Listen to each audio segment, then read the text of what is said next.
In this video, we demonstrate the optical reflection cancellation circuit.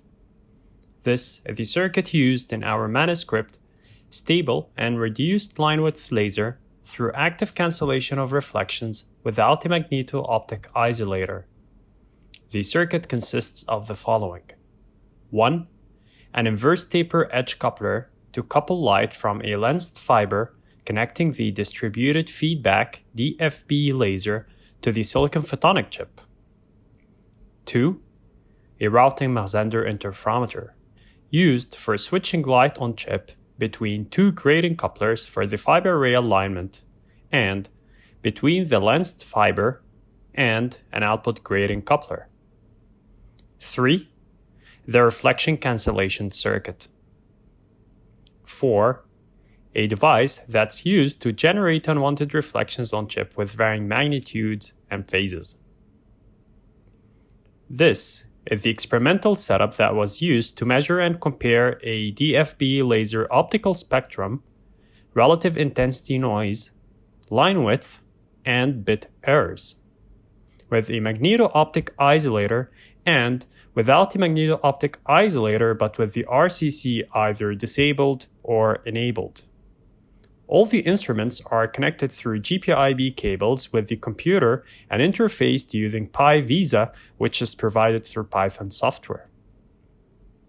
This is a zoomed-in view of the test stage showing the silicon photonic chip mounted on the in-house designed printed circuit board and coupled through its edge using a lens fiber and through its surface using a fiber array. Here, we show a real-time stabilization of the DFB laser using the reflection cancellation circuit. Before starting the experiment, we'd like to explain what each of the small video boxes here display. The PC video box shows the Python interface that was used to control the experiment. The SMU video box shows two channel source measuring units, connected to the 4 on-chip photodetectors as part of the reflection cancellation circuit. The BER video box shows the error detector screen, which shows the bit errors per second for a 10 gigabits per second externally modulated signal, where the input light to the modulator is a tapped portion of the DFB laser output. The OSA video box shows the optical spectrum analyzer, which shows the laser optical spectrum. The RAN video box shows the radio frequency spectrum analyzer screen, which shows 2 spectra.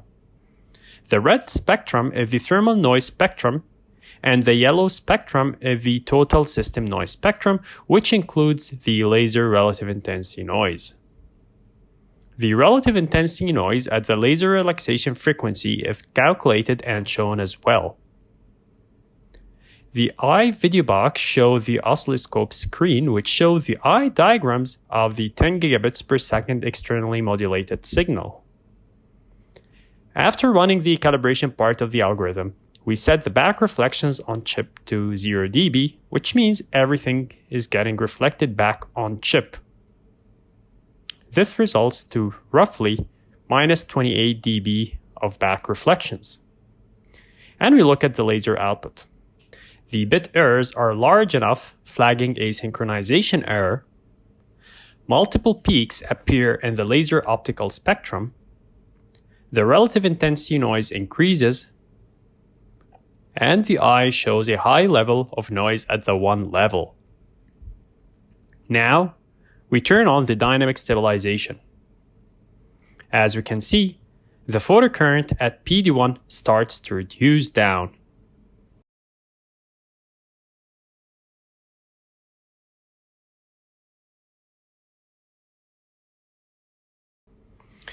The photocurrent at PD1 now is at 200 nanoamps, and the reflection cancellation circuit is locked. The bit error ratio is reduced to 10 to the minus 9. The optical spectrum shows a single peak. The total system noise, which includes the laser noise, reduces to the thermal noise floor. And the eye shows a clean response with time. This completes the demonstration of a stable laser using an electronic controlled photonic reflection cancellation circuit.